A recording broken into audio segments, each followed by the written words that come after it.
Welcome. I hope you're excited to read The Great Gatsby. Gatsby is, I think, one of the most beautiful books written in American literature. It's a really tough book to read, but it's a really worthwhile one, I think. It is a book that requires a little bit of background information, however, so let's talk a little bit about the 1920s. The 1920s is kind of a unique decade in American history, as you have learned or will learn with Mr. Duffin in your history lessons. It goes by a number of different names. It's been called the Age of Wonderful Nonsense. It's been called the Roaring Twenties. It's been called the Prohibition Era, the Jazz Age. A lot of very vibrant names for the 1920s because life was very, very vibrant in the 1920s. It was coming off of a decade of war and a decade of a lot of restriction, and suddenly everything just loosened up and was very, very, very free and very, very decadent, I guess would be the word I would use. It was very elaborate. But where did all of this come from? Well, prior to World War I, America had this kind of golden age where they just kind of assumed that everything was going really well. They had the class systems worked out the way they wanted them to be. They had a lot of power as a country. America, especially after World War I, had a lot of power in the global scene, not just as a country in and of itself. And in a lot of ways, people started to get a little bit delusional. And as far as World War I goes, America's involvement, as you know, is very brief. They came in at the end, kind of swooped in, took over, the war ended, and left them feeling a little bit smug and a little bit arrogant, even though they hadn't really been involved in much of the war. So they really hadn't known really too much exactly how bad it had been for those in Europe. So the idea of the American dream and the self-made man became incredibly important in America because this is what they were living right now. The whole idea of if you work really hard, then you can achieve anything you want, and the self-made man was a really big deal. A lot of the most powerful men in America were what they called self-made men. In Europe, if you were going to make a lot of money, you inherited it. In America, if you were going to make a lot of money, you might inherit it, but you could also earn it. And that's where a lot of the most powerful names in America came from. If you've heard of Henry Ford, for example, or John D. Rockefeller, a lot of these business tycoons made their money and have now created dynasties for themselves in later years. The whole idea of people making something of themselves is very, very unique to America. Did not happen really outside of America, so this is a very American idea.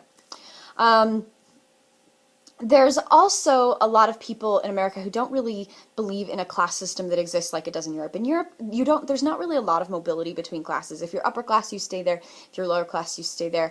In America, a lot of people believed, well, I can actually make my life better. I can expand. I can have a new job and make a lot of money and emerge onto the scene. And this is where the idea of old money versus new money comes in. Old money is this idea of I inherited my money. I never had to work for it. I'm what they call a trust fund baby. So I made my money by not doing anything for it. Yuck, yay for me, lucky me, as opposed to new money, which are the people who had to work for it. And there was, in America, this kind of clash of ideas between the two, and you'll see that right off the bat in Great Gatsby with the communities of East and West Egg. One side is old money, one side is new money. Gatsby is new money. Let's see, just looking at my notes here, we've also got the whole idea of people wanting to see those social climbers out. The old money did not want the new money coming in. Another thing that World War I did to America that really brought on and ushered in the 20s was the idea that World War I kind of changed the way that people saw war, but there wasn't really a vocabulary for it. They really didn't have a way to describe what they felt about that war, because prior to World War I, war was seen as this place of glory and honor and a place where you were fighting for something specific, this idea of good versus evil and people doing the right thing. You see that with the way that people talk about the Civil War, the Revolutionary War, the Crusades.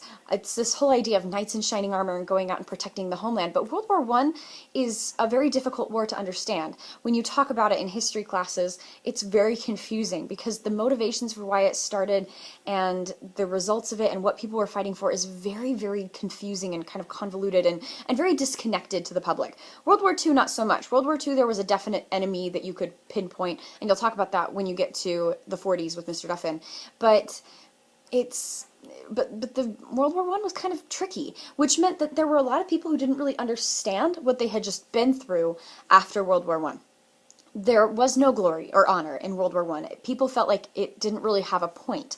So they had been so proud of the machines that they had made and all the technology they had created, but it wasn't until the war that they realized, well, wait a second, we just created this, but it's not really, it's doing kind of crazy, not so good things for us, so what do we do with that?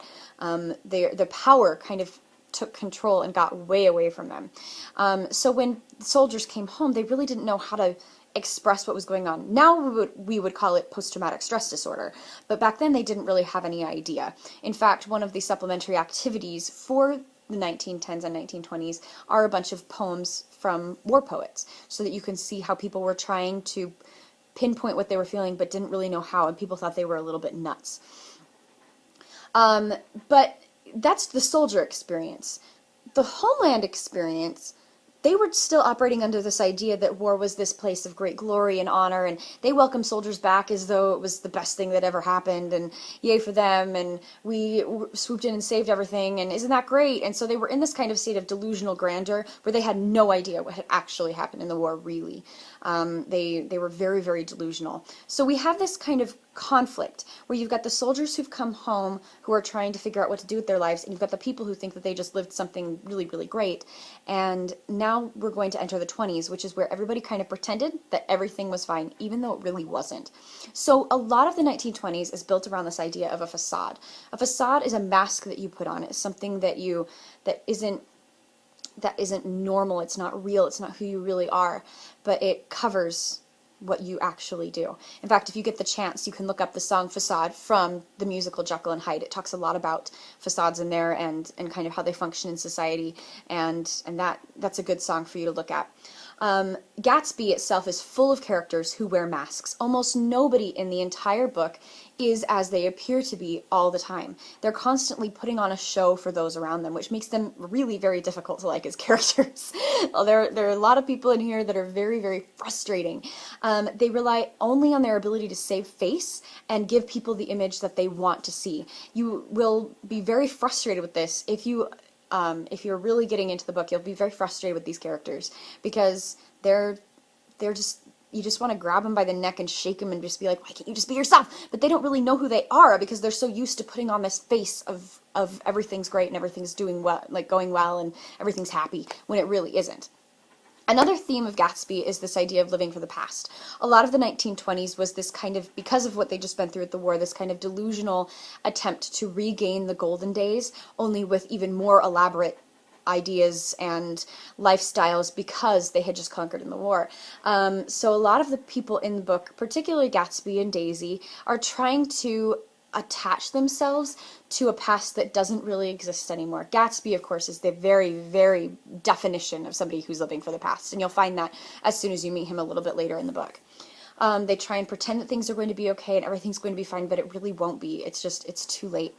Another thing that you'll want to notice is the way that people act compared to what they actually seem to think. What are their real motivations, and do they actually even know what they are? A lot of these characters are trapped into this world where they don't really even know what they want or what they need. It's very hard. So, as you dive into this book, know going in right from the bat that it is a kind of frustrating book to read. The characters in here are very, very just, oh, you just want to, I don't even have a word for it. They're very frustrating. But I think this book is still worth reading. And the reason for that, for me at least, lies in the fact that I find them to be very relatable characters. None of the characters from where I'm sitting and when I read Gatsby, none of them is a villain. There are characters that do things that I do not agree with. There are characters that do things that I really don't agree with. There are characters that do things that I do agree with. And typically, that happens for every single one of the characters. They all do things that I like and don't like.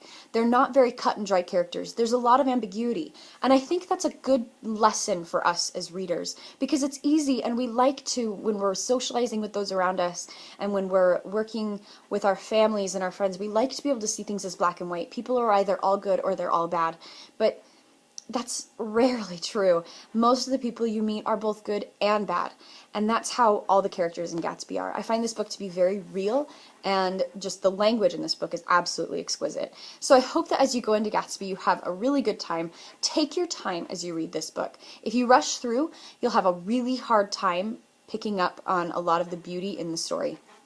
Take a lot of time to look at the symbolism, look at the motivations of the characters, look at the facades they're putting on, and if you want this book to matter so that when you get to the end it actually means something, think about what this book and how this book actually just kind of applies to you and your own experience. There are parts of it that hopefully will not relate at all, but there are other parts where when you look past the literal event of the story and look to how it might relate to you, that's when the book is going to take on some real, just very powerful, potent symbolism for you.